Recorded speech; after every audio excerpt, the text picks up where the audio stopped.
Compartiment interdit, serment sur rail. Les trains de nuit ne dorment pas, ils tiennent la respiration du monde entre deux gares. Quand le dernier voyageur s'est glissé sous sa couverture bleu marine et que le contrôleur éteint d'un geste la rangée de veilleuses comme on couvre une rangée d'enfants, la rame change de langue. Le jour parle en valise obstinée, en café brûlant, en numéro de place prononcé avec un peu trop d'orgueil. La nuit parle en cliquetis de couplats, en chuchotis de bogies qui marchent des kilomètres, en portes à fermeture pneumatique qui soupirent comme des bouches rassasiées. Je m'appelle Claire, chef de bord sur la ligne Atlantique et celle qui traverse les pays comme on traverse une phrase trop longue, sans reprendre son souffle là où il faudrait. Mon royaume, 3 voitures-lits, 2 voitures couchettes, un bar qui sait pardonner les confidences et un petit local électrique où je garde, dans une boîte en plastique, tout ce que le règlement oublie. À ma ceinture, un faisceau de clés qui ne ressemble à rien et ouvre tout, un terminal qui lit les billets et l'humeur, une lampe torche fine qui caresse mieux qu'elle n'accuse. Dans ma Paul, mon mari, alors écrivait sur les routes comme on écrit sur une peau qu'on ne mérite pas, avec talent, avec impudeur douce. Chroniqueur des voyages sans bagages pour une revue qui préfère les adjectifs aux horaires, il savait photographier un quai désert comme on photographie une épaule au ralenti trop près. Au poignet gauche, un bracelet de cuir que je dénouais avec les dents devant la porte coupe-feu du fourgon, rituel des soirs où nos orbites consentaient à se croiser. Les mercredis, quand le planning s'inclinait, il montait à la. Le premier s'y n'a pas crié, il a clignoté sur la console des portes. À 01H17, le voyant de la 72B affiche Harald 5S, porte maintenue, notation sèche comme une gifle polie. À 01H20, la caméra du couloir B fit une bouffée blanche sur l'écran de la cabine de conduite condensation, dirait un innocent. À 01H23, le frigo du bar se réveilla plus léger de 2 splis de champagne, réserve vernissage presse, et la poubelle exhiba un bouchon de soda en. 2 nuits plus tard, la même minute posa sa paume froide dans ma nuque. Held 6S, la 72B n'aime pas qu'on la caresse. Sur le seuil du compartiment de service, un sequin s'était fiché dans la rainure, minuscule étoile tombée d'un mauvais ciel. Ici, nos uniformes sont bleus, nos chaussures savent se taire, et la seule chose qui doit scintiller, ce sont les voyants verts sur les boutons de fermeture. Je ne suis pas flic, je suis sacristine de couloir, mais je crois aux traces. J'ai fait ce que font les femmes qui savent qu'une preuve propre vaut mieux qu'une colère parfaite. Une virgule de poudre fine sous la poignée intérieure de la 72B. Une caresse de talc sur le bouton qui commande l'extinction des veilleux, parce que la nuit se croit souvent maîtresse de la lumière. Un trait de craie à hauteur de pouce, derrière l'interrupteur de l'office et invisible au regard pressé, bavard sous ma lampe. Et à ras du seuil entre la plateforme et le compartiment, tendu à 2 doigts du sol, un fil de monofilament emprunté.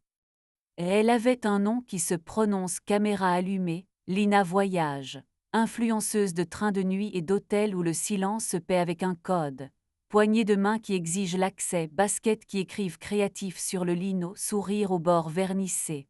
La nuit rend les rails sincères, souffla-t-elle à sa cadreuse, à la story, à sa propre fin. Ses yeux prirent la mesure entre la 72B, la voiture salon et la porte du fourgon, comme on lit une carte que paie quelqu'un d'autre.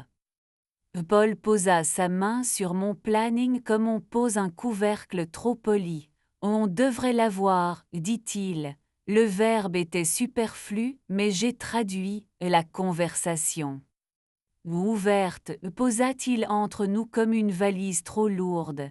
Pas de chaos, pas de cruauté, personne de ton équipe, personne qui me paie. On se prévient avant, pas après. Protection, évidemment, nous d'abord, notre lit comme frontière, et ta rame et ses yeux caressèrent la voûte, un reste sacré.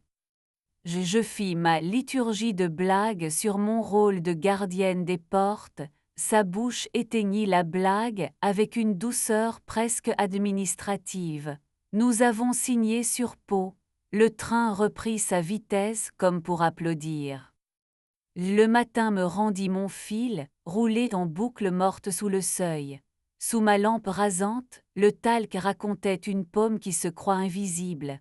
Dans la gorge du caisson extincteur, coincé contre une vie, dormait un embout d'écouteur transparent, trahison minuscule qui aime les coulisses plus qu'elle ne les respecte.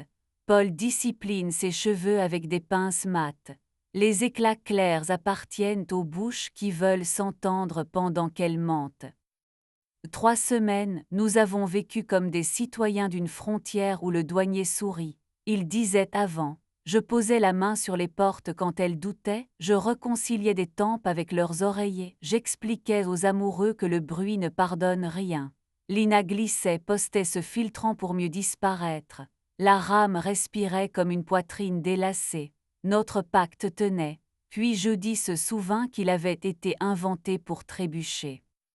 01H17 Held 8S, 01H20 Bouffée blanche, 01H23 Flûte fantôme mène sur l'inox. Sur l'écran du mécano, une silhouette se pencha juste hors champ pour refaire un lacet devant la porte de l'intercirculation avec la gravité de ceux qui rêvent d'archives. Je n'appelais pas la sécurité, elle préfère les scènes aux solutions. J'ajustais la température d'un compartiment trop audacieux, j'essuyais une jalousie sur un coin de banquette, je dis à ma colère d'aller s'asseoir sur le chariot de lin. Nous nous sommes séparés avec la compétence qu'on réserve aux intempéries. Paul prit un 2 pièces au-dessus d'une papeterie qui laisse des miettes de papier dans l'escalier. Il emporta la bouilloire qui siffle juste. Il me laissa notre mug fêlé, une écharpe où j'aimais sa main, la clé d'un tiroir plein de cartes postales de gare. Déteste-moi propre, dit-il. Sinon, range-moi dans un tiroir qui s'ouvre peu.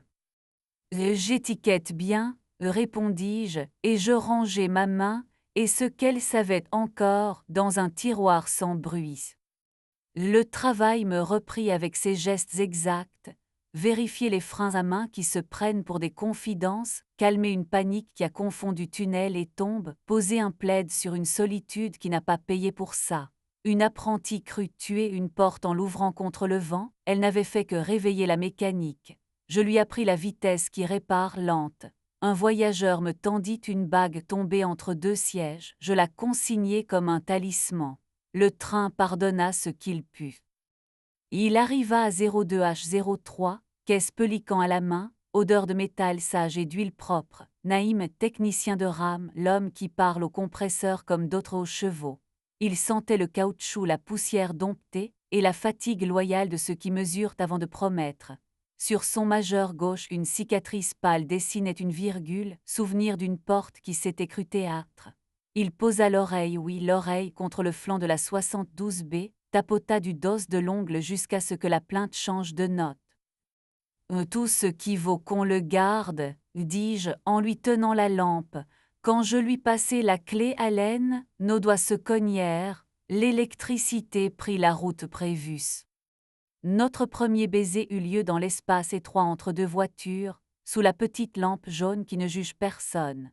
Nous avions coupé une rangée de néons pour inspection de bourrelets, assez vrai, laissant les LED des boîtiers jouer aux lucioles disciplinées.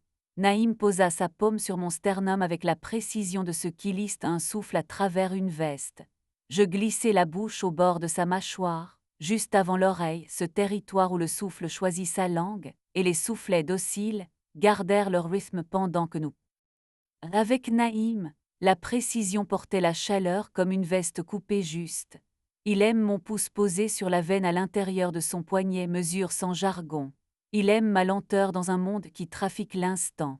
Parfois, il laisse assez d'acalifourchon sur mes cuisses dans le petit local technique store baissé, voyant en veille, pression sage et traces de l'ongle sur mon avant-bras, la route qui mène d'un bruit apaisé à une porte qui cesse d'avoir peur. Mon corps devient un plan de rame vivant.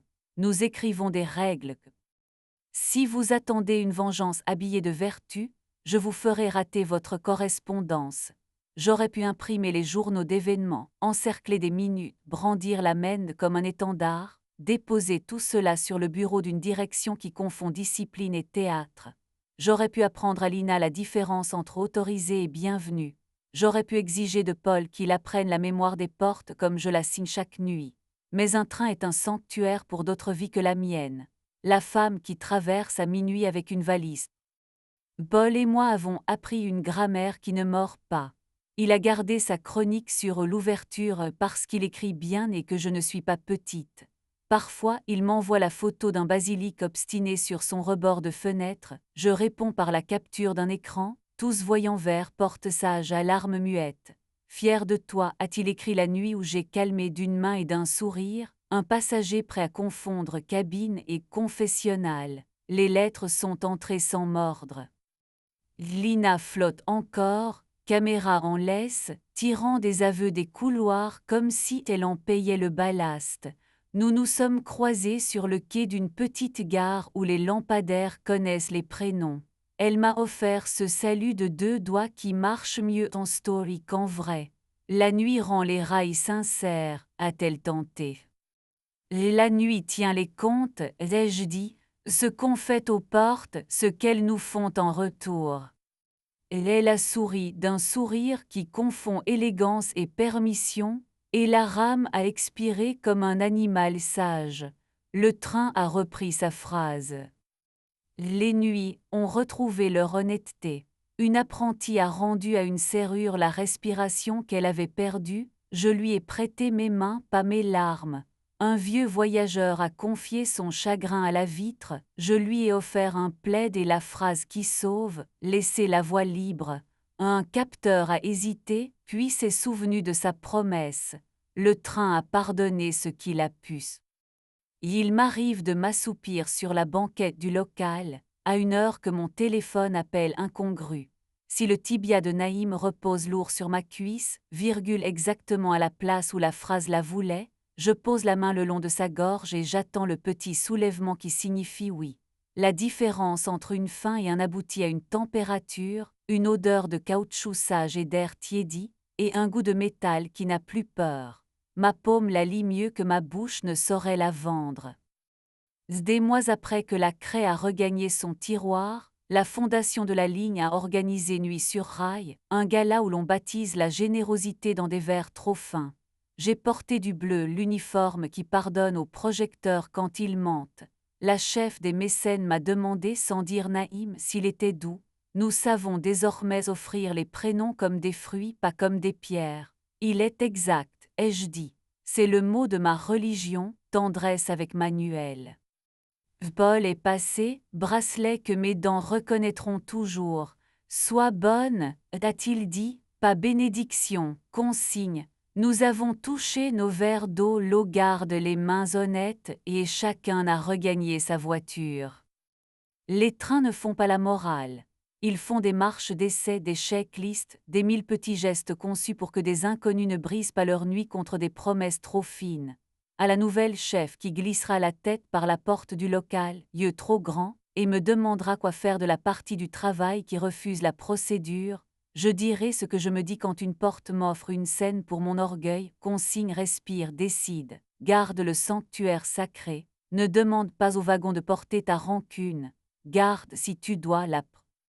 Avant l'aube, je prends ma dernière ronde comme un hymne appris avec les pieds. Je passe la main sur la barre froide de l'intercirculation, vieille amie. Tout vert, je dis aux voyants manières différentes de parler depuis l'endroit derrière mes côtes. Les petites ailes délivrent leur petite vérité. J'éteins ce qui doit dormir.